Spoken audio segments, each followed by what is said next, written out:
Assalaamu calaykum dhamaantiin waan idin salaamay meel kasta oo aad joogtaan waxaan ka hadli doonaa labadii kulan ee Premier League ahayd ee la soo ciyaaray aan ku horeynay kulankii weynaa ee loo gambar dhigtay Man City-na la doonayay mucaaradku in ay kufiyaan ayaa soo dhamaaday kaas oo Man City ay ku soo adkaatay 2 gool bilowga ciyaarta goolkii koowaad waxaa dhaliyay Haaland kaas oo lama joojiyaan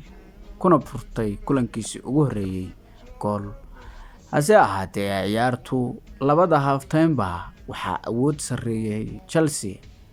walow Man City ay laftirkeedu weerar iyo sameeynayay hase ahaatee inta badan kubadda waxa haystay Chelsea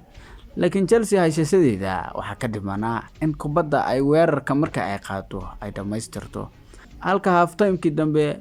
Chelsea laga dhaliyay goolka labaad kaas oo Kovacic uu ka dhaliyay walow uu xishmad u muujiyay oo celebration ku sameeyay hase ahaatee ciyaartu waxay ku soo idlaatay 2 gool anka ever taas oo ka dhigan in Chelsea gurigeeda kulankii koowaad ba looga badiyay hambalyo dhamaan inta taageerta Manchester City sidoo kale waxa soo dhamaaday kulan u dhaxeeyay Crystal Palace sidoo kale Bradford waxay ku adkaatay 2 gool anka hal taas oo ka dhigan